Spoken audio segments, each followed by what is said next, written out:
হরে কৃষ্ণ। সুধী বৈষ্ণব ভক্তবৃন্দ, সফলা একাদশী ব্রত মাহাত্ম্য। পৌষ মাসের কৃষ্ণপক্ষের একাদশীর নাম সফলা একাদশী। ব্রহ্মাণ্ড পুরাণে যুধিষ্ঠির শ্রীকৃষ্ণ সংবাদে এই তিথির মাহাত্ম্য বর্ণিত হয়েছে। যুধিষ্ঠির বললেন, হে প্রভু, পৌষ মাসের কৃষ্ণপক্ষীয় একাদশীর নাম, বিধি এবং পূজ্য দেবতা বিষয়ে আমার কৌতূহল নিবারণ করুন। শ্রীকৃষ্ণ বললেন, হে মহারাজ, আপনার প্রতি স্নেহবশত সেই ব্রত কথা বিষয়ে বলছি। এই ব্রত আমাকে যেরকম সন্তুষ্ট করে, বহু দান দক্ষিণাযুক্ত যজ্ঞাদি দ্বারা আমি সেই রকম সন্তুষ্ট হই না। তাই যত্ন সহকারে এই ব্রত পালন করা কর্তব্য। পৌষ মাসের কৃষ্ণপক্ষীয় একাদশীর নাম সফলা। নাগদের মধ্যে যেমন শেষনাগ, পক্ষীদের মধ্যে যেমন গরুড, মানুষের মধ্যে ব্রাহ্মণ, দেবতাদের মধ্যে নারায়ণ সর্বশ্রেষ্ঠ, তেমনি সকল ব্রতের মধ্যে একাদশী ব্রতই সর্বশ্রেষ্ঠ। হে মহারাজ, যারা এই ব্রত পালন করেন তারা আমার অত্যন্ত প্রিয়। তাদের এই জগতে ধন লাভ এবং পরজগতে মুক্তি লাভ হয়। হাজার বছর তপস্যায় যে ফল লাভ হয় না, একমাত্র সফলা একাদশীতে রাত্রি জাগরণের ফলে তা অনায়াসে প্রাপ্ত হওয়া যায়। মহিষ্মত নামে এক রাজা প্রসিদ্ধ চম্পাবতী নগরে বাস করতেন। রাজার 4 জন পুত্র ছিল, কিন্তু তার জ্যেষ্ঠ পুত্র লুম্ভক সর্বদা পরস্ত্রী গমন, মদ্যপান প্রভৃতি অসৎ কার্যে রত ছিল। সে সর্বক্ষণ ব্রাহ্মণ, বৈষ্ণব এবং দেবতাদের নিন্দা করত। পুত্রের এই আচরণে ক্ষুব্ধ হয়ে রাজা তাকে রাজ্য থেকে বের করে দিলেন। স্ত্রী, পুত্র, পিতামাতা, আত্মীয় স্বজন পরিত্যক্ত হয়ে সে এক গভীর বনে প্রবেশ করল। সেখানে কখনো জীব হত্যা, আবার কখনো চুরি করে জীবন ধারণ করতে লাগল। কিছুদিন পরে একদিন সে নগরে প্রহরীদের কাছে ধরা পড়ল, কিন্তু রাজপুত্র বলে সেই অপরাধ থেকে সে মুক্তি পেল। পুনরায় সে বনে গিয়ে জীব হত্যা এবং ফলমূল আহার করে দিন যাপন করতে লাগল। ওই বনে বহু বছরের পুরানো একটি বিশাল অশ্বত্থ বৃক্ষ ছিল। সেখানে ভগবান শ্রী বাসুদেব বিরাজমান বলে বৃক্ষটি দেবত্ব প্রাপ্ত হয়েছে। সেই বৃক্ষতলে পাপ বুদ্ধি লুম্ভক বাস করত। বহুদিন পর তার পূর্বজন্মের কোনো পুণ্য ফলে সে পৌষ মাসের দশমী দিনে কেবল ফল আহারে দিন অতিবাহিত করল। কিন্তু রাত্রিতে অসহ্য শীতের প্রকোপে সে মৃতপ্রায় হয়ে রাত্রি যাপন করল। পরদিন সূর্যোদয় হলেও সে অচেতন হয়েই পড়ে রইল। দুপুরের দিকে তার চেতনা ফিরল।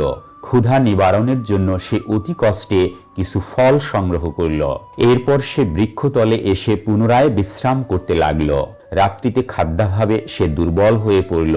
সে প্রাণ রক্ষার্থে ঈশ্বরের উদ্দেশ্যে ফলগুলি নিয়ে আমার কি গতি হবে বলে অশ্রুপাত করতে করতে সেই বৃক্ষমূলে, হে লক্ষ্মীপতি নারায়ণ, আপনি প্রসন্ন হন বলে নিবেদন করল। এইভাবে সে অনাহারে এবং অনিদ্রায় সেই রাত্রি যাপন করল। ভগবান নারায়ণ সেই পাপী লুম্ভকের রাত্রি জাগরণকে একাদশীর জাগরণ এবং ফল অর্পণকে পুজো বলে গ্রহণ করলেন। এইভাবে অজ্ঞাতসারেই লুম্ভকের সফলা একাদশী ব্রত পালন হয়ে গেল। প্রাতকালে আকাশে দৈববাণী হল, হে পুত্র, তুমি সফলা একাদশী ব্রতের পুণ্য প্রভাবে রাজ্য প্রাপ্ত হবে। সেই দৈববাণী শোনা মাত্র লুম্ভক দিব্যরূপ লাভ করল। তার পাপ বুদ্ধি দূর হয়ে গেল। সে পুনরায় নিষ্কণ্টক রাজ্য লাভ করল। স্ত্রী পুত্র সহ কিছুকাল রাজ্যসুখ ভোগের পর পুত্রের উপর রাজ্যের ভার দিয়ে সে সন্ন্যাস গ্রহণ করল। অবশেষে মৃত্যুকালে সে অশোক অভয় ভগবানের কাছে ফিরে গেল। হে মহারাজ, এভাবে সফলা একাদশী যিনি পালন করেন তিনি জাগতিক সুখ এবং পরে মুক্তি লাভ করেন। এই ব্রতে যারা শ্রদ্ধাশীল তারাই ধন্য, তাদের জন্ম সার্থক, এতে কোনো সন্দেহ নেই। এই ব্রত পাঠ এবং শ্রবণে মানুষের রাজসূয় যজ্ঞের ফল লাভ হয়। হরে কৃষ্ণ।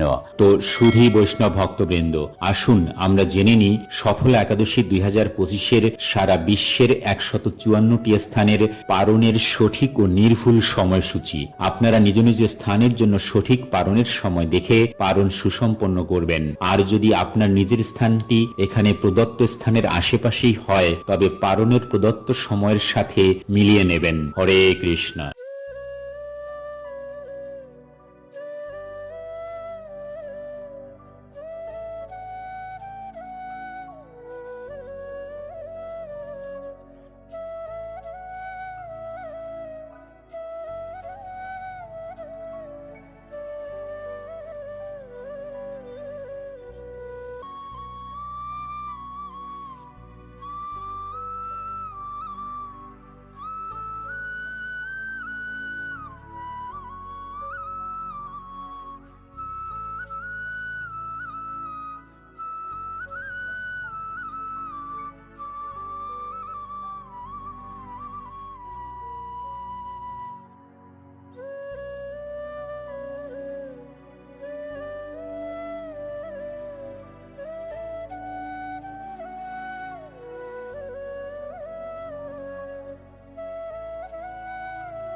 এই দুর্লভ মানব জীবনকে সার্থক করে তুলতে সর্বদা কৃষ্ণ ভাবনায় সম্পৃক্ত থাকুন, ভালো চিন্তা ও কাজ করুন। মনে রাখুন, জীবন ও মুক্তির পাথেয় পরমেশ্বর ভগবান শ্রীকৃষ্ণ। আর তাই এই ভিডিওটি ভালো লাগলে আর জীবন চলার পথের যে কোনো কঠিন সমস্যা ও পারমার্থিক জিজ্ঞাসার সহজ ও সঠিক সমাধান পেতে চ্যানেলটি সাবস্ক্রাইব করে বেল আইকনে ক্লিক করে রাখুন। লাইক, শেয়ার এবং কমেন্ট করুন। আজকের পর্বটি এখানেই সমাপ্তি ঘোষণা করছি। দেখা হবে পরবর্তী কোনো আকর্ষণীয় পর্বে।